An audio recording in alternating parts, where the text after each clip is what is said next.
Assalamualaikum warahmatullahi wabarakatuh. Kami dari kelompok 6 akan mempresentasikan tentang isu strategis sistem pelayanan kesehatan yang beranggotakan Dini Yuliani, Leni Merliani, Adisa Pardah, dan Ana Marsinta. Pengertian dari isu strategi adalah kondisi atau hal yang harus diperhatikan atau dikedepankan dalam perencanaan pembangunan, karena dampaknya yang signifikan bagi daerah atau masyarakat di masa mendatang. Tujuan Kementerian Kesehatan di dalam perencanaan strategis periode tahun 2015 sampai 2019 adalah sebagai berikut. Meningkatnya status kesehatan masyarakat, di mana indikatornya adalah yang pertama, menurunnya angka kematian ibu, yang kedua, menurunnya angka kematian bayi, yang ketiga, menurunnya presentasi BBLR, yang keempat, meningkatnya upaya peningkatan promosi kesehatan dan pemberdayaan masyarakat, serta pembiayaan kegiatan promotif dan preventif, yang kelima, meningkatnya upaya peningkatan perilaku hidup bersih dan sehat.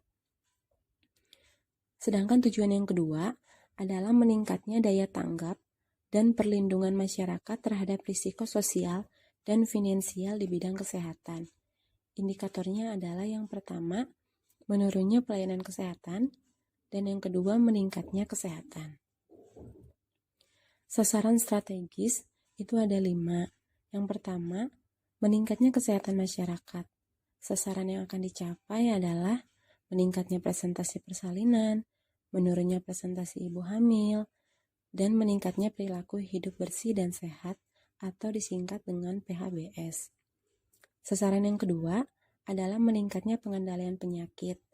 Sasaran yang akan dicapai adalah penurunan kasus penyakit. Sasaran yang ketiga adalah meningkatnya akses dan mutu fasilitas kesehatan. Sasaran yang akan dicapai adalah jumlah kecamatan yang memiliki pelayanan minimal 1. Sasaran yang keempat adalah meningkatnya akses, kemandirian, dan mutu sediaan farmasi dan alat kesehatan. Sasaran yang akan dicapai adalah presentasi ketersediaan obat dan vaksin di puskesmas, dan jumlah bahan baku obat, obat tradisional, serta alat kesehatan yang diproduksi di dalam negeri. Lalu yang kelima, sasarannya adalah meningkatnya jumlah, jenis, kualitas, dan pemerataan tenaga kesehatan. Sasaran yang akan dicapai adalah jumlah puskesmas yang minimal memiliki 5 jenis tenaga kesehatan. Terdapat faktor pendorong dan faktor penghambatnya. Saya akan membahas tentang faktor pendorong. Yang pertama adalah komitmen pemerintah dan pemerintah daerah dalam bidang kesehatan sebagai prioritas pembangunan masyarakat, khususnya dalam upaya terus meningkatkan derajat kesehatan masyarakat. Faktor pendorong yang kedua adalah perubahan status rumah sakit menjadi Badan Layanan Umum Rumah Sakit, membuka peluang bagi manajemen untuk lebih leluasa dalam menyusun strategi dan kebijakan secara lebih efektif dan efisien. Faktor pendorong yang ketiga adalah akses fasilitasi pengembangan SDM semakin mudah. Faktor pendorong yang keempat adalah perkembangan teknologi kedokteran yang memudahkan dalam pelayanan kesehatan.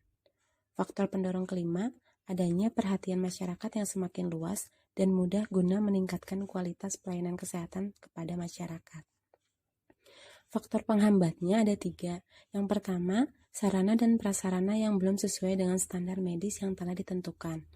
Yang kedua, proporsi SDM medis dengan kualifikasi spesialis tertentu belum sebanding dengan pelanggan atau pasien yang dilayani. Dan yang ketiga, manajemen kelembagaan belum berjalan efektif dan efisien. Hal ini terlihat dalam penyusunan perencanaan program dan kegiatan yang masih belum efektif dan efisien. Isu kesehatan di Indonesia. Kementerian Kesehatan Republik Indonesia menyelenggarakan acara Rapat Kerja Kesehatan Nasional atau disebut dengan Rakerkesnas pada tahun 2020 dengan mengusung tema promotif preventif kesehatan untuk membentuk sumber daya manusia atau SDM unggul menuju Indonesia maju di tahun 2045. di Kemayoran, Jakarta Pusat pada tanggal 19-20 Februari 2020. Menteri Kesehatan Terawan Agus Putranto mengatakan pembangunan sumber daya manusia yang unggul merupakan prioritas yang sangat ditekankan oleh Presiden Bapak Jokowi Widodo di masa pemerintahannya pada periode kedua. Sektor kesehatan turut berkontribusi besar dalam hal 4 isu strategi. Terkait pembangunan kesehatan, ada 4 isu strategi yang menjadi arahan Presiden, yaitu yang pertama, penurunan angka stunting.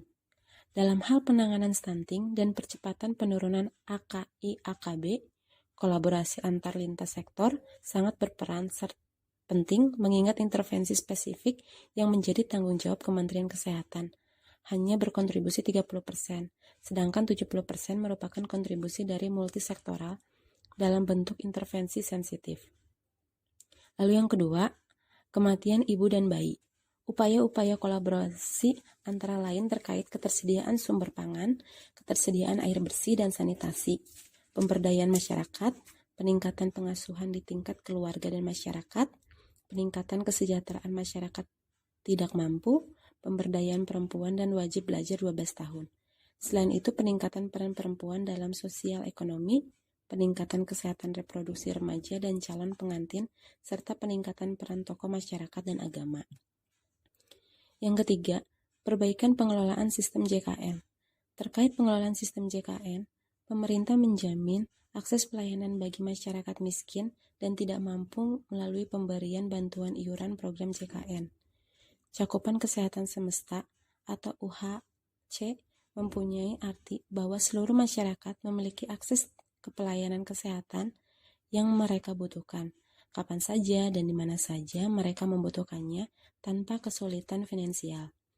Hal tersebut mencangkup berbagai pelayanan kesehatan esensial, termasuk pelayanan promotif, preventif, kuratif, rehabilitatif, dan paliatif. Penguatan pelayanan kesehatan dilakukan melalui peningkatan akses dan mutu pelayanan kesehatan, salah satunya dengan akreditasi rumah sakit, dan meningkatnya promotif dan preventif pada puskesmas. Harapannya dengan berfokus pada promotif dan preventif dalam mengefisiensikan pembiayaan kesehatan, capaian target pembangunan kesehatan. Dan yang keempat, penguatan pelayanan kesehatan, serta isu terkait obat dan alat kesehatan. Terkait obat dan alat kesehatan, diupayakan pengendalian harga obat dan mendorong alat kesehatan produk dalam negeri. Langkah-langkah percepatan yang akan dilakukan adalah mendorong investasi, mempercepat lisensi wajib obat yang sangat dibutuhkan, membuka peluang investasi besar-besaran, dan deregulasi perizinan yang menghambat. Langkah-langkah percepatan tersebut diharapkan dapat mengendalikan harga obat dan alat kesehatan. Sekian presentasi dari kelompok 6. Semoga apa yang kami presentasikan dapat bermanfaat bagi yang mendengarkan. Terima kasih. Assalamualaikum warahmatullahi wabarakatuh.